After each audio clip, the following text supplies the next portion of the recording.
everybody, welcome back to my super brand new looking channel. It's still me, and if you haven't met me before, my name is Emma, and I have the absolute privilege to live. I'm just looking around, there's the hills opposite me. I'm just looking around at where I live, and I'm so grateful. I live in Cumbria, which is the northwest of England. It's kind of what is known as the Lake District, but we're slightly out. We're just sort of slightly off to one side, so it's very peaceful here. Apart from the fact that the birds are all just singing like mad today, it's just beautiful.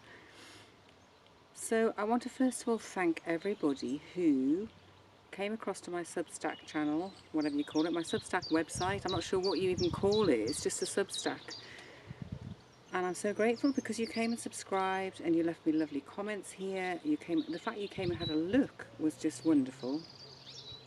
And that you left me some lovely comments about it and how excited you are for this adventure, because that's what it is. I mean, a week past Monday, I had no idea what Substack really was.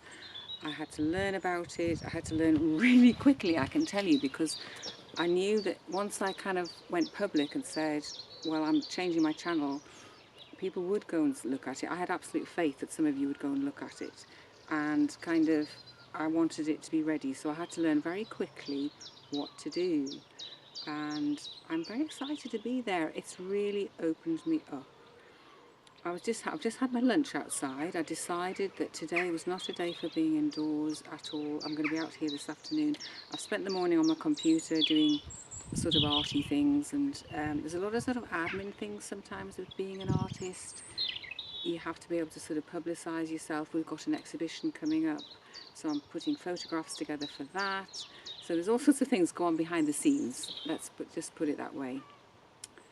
So I thought today I wanted to really break the mould, if you like, of being in the Stitch and Create sort of little box that I've been in, which was wonderful. It was great. I've spent 5 glorious years talking to you and just making things and showing you what I'm making, and that's been wonderful, and it's given me time to, I don't know, change inside. It's almost like I feel like I've been in a cocoon and I'm now emerging as this butterfly. I've spent 5 very quiet years, apart from doing my YouTube channel, going for little walks, doing some shopping. I've really done very little. I've hardly seen anybody. I've seen my friends very occasionally, just because I was sort of being told just to sit quietly, so I have. And now I'm actually reconnecting. My word for this year is connect, or reconnect, whichever way around it is. I'm actually seeing a very old friend next week. I've just texted her. I'm seeing a very old friend on Saturday. I met up with 2 lovely friends who we grew our children together. You know how that is? You raise your children together and you are a support group for each other, and that's been such an important friendship. And you know, it's like we reconnected. We actually met together for the first time in ages as a threesome, and it was lovely. I went around my friend's house looking at all the things she's got that's new. I was going, oh, when did you do this and when did you do that? Because a lot of it was pre-COVID. I hate to say the word, but you know, 2020 was quite a big year, wasn't it? And it was a year of separation for a lot of people, and I kind of feel I stayed a bit in that separation zone. Not deliberately, but I just kept feeling like it wasn't time, and now it's time. So I'm very excited. I'm so excited that you're here with me for this. I don't know how it's going to pan out. As I say, I wanted to break the mould. I've come outside today. I want to do things that are different. It might include some making, but I'm trying to think I'll put my making stuff mostly on the Substack, and here I'm just going to be doing whatever comes to me to do. As you know, I work from my intuition a great deal. This is something which has grown and developed over the last few years particularly, and I think allowing it into my life and into my art has been amazing. It's been a little bit scary because not planning. I don't plan as such. I think I said last time I sort of strategize for want of a word. I sort of say, well, what I'd like to do. And there are often things, aren't there, that you think you'd like to do, but your voice in your head goes, oh no, you don't want to do that, or you're not good enough to do that, or no, you shouldn't be doing that, just stay quietly over here. So I feel as though I've kind of broken through a barrier last week with doing this new channel, well, my same channel, but in a new way. and I had to do it step by step. Initially I was thinking, oh my goodness, how do I do that? How's that going to work? I had no idea how anything worked. And I think that's so true in life, isn't it? We have these things that come up for us, these opportunities, but they're really scary. And I think in our head we're thinking well, there's no point in even trying that, is there? So I feel as though what I want to do here is talk about the impossible and try and make it happen for me. As I say, it's a reconnection with perhaps a part of myself that in my 20s I was that kind of a person. I think in your 20s you don't maybe think so much about the consequences of things. If I tell you that when I was, what age was I, 19 or something, I went to Paris on the Magic Bus. Now, anybody who knows about the Magic Buses, they were this kind of really cheap way of travelling before, I don't know, EasyJet and stuff came along. So for £30, my friends and I, we got on this bus and we went to Paris for about a week. We camped on a campsite there. And we had a great time. I can remember eating waffles in the street in Paris, thinking I'd really made it. This was like amazing to be there. And I had dungarees. I remember I had dungarees. I loved my denim dungarees. And, we just felt so young and so free. And I think what I want to do is kind of recapture the essence of that. I'm not so young as I was. I don't do age. I don't think age is a barrier to anything at all. I think it's a made-up load of nonsense that it's another rule for us to obey. Oh, you're this age, you can't do that. And I just think no. So I don't actually do age at all. It's certainly not a barrier. And I think of all the crazy things I did in my 20s, as I say, without thinking about it. The Magic Bus, I have to say, we actually had a crash on the way home coming back from Paris. We ended up in a ditch, which was really bizarre, but they were the buses that, I remember one catching fire in Greece. It was like this big news story.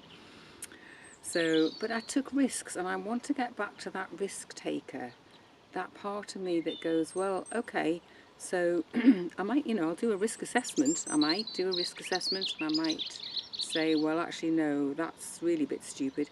But I want to have the attitude that I can do things.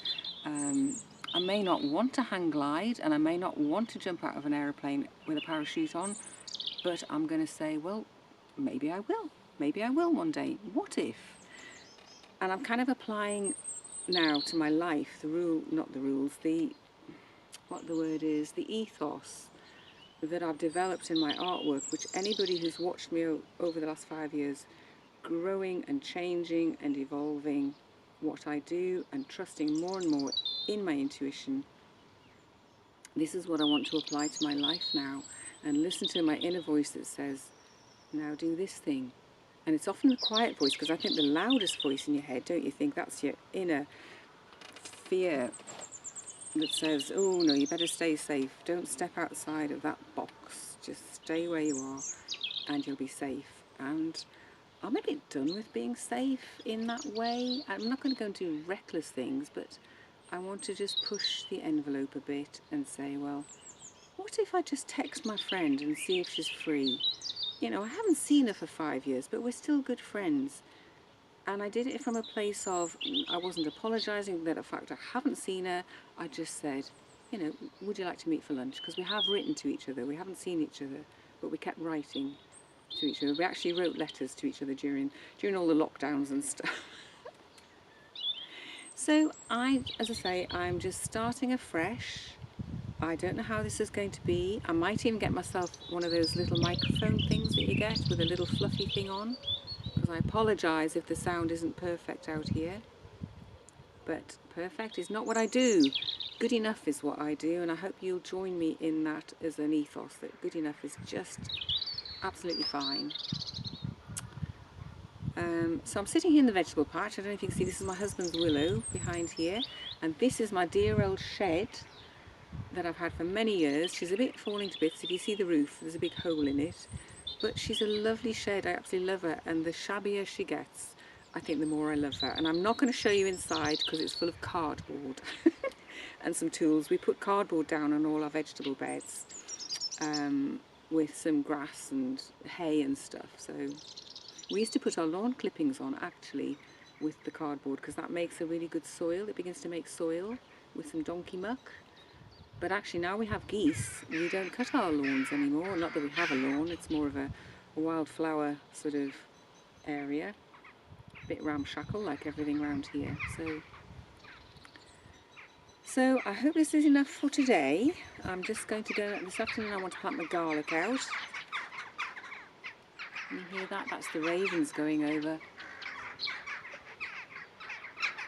I'm looking up at a beautiful blue sky and there's a flock of ravens just gone over for the second time. They went over when I was eating my lunch, and I love ravens.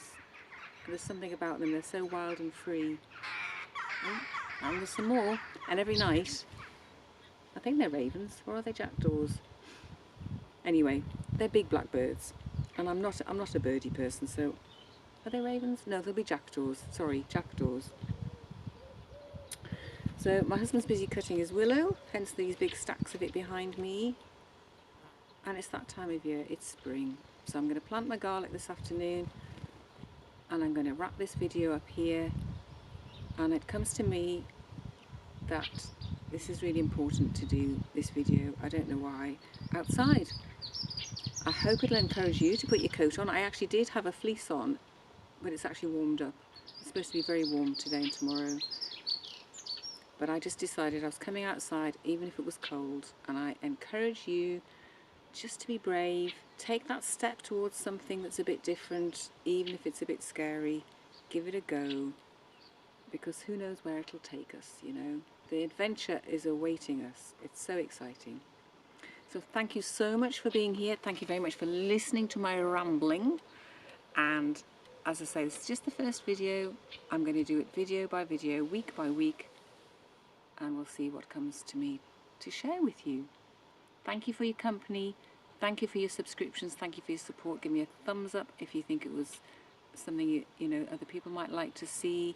And I'd love to see anybody who hasn't popped over to my Substack. You know, please do. There's a link just on the description bar. It's just lovely to welcome you to a new space, and who knows what's going to happen over there. So I'll see you again very soon. Bye for now.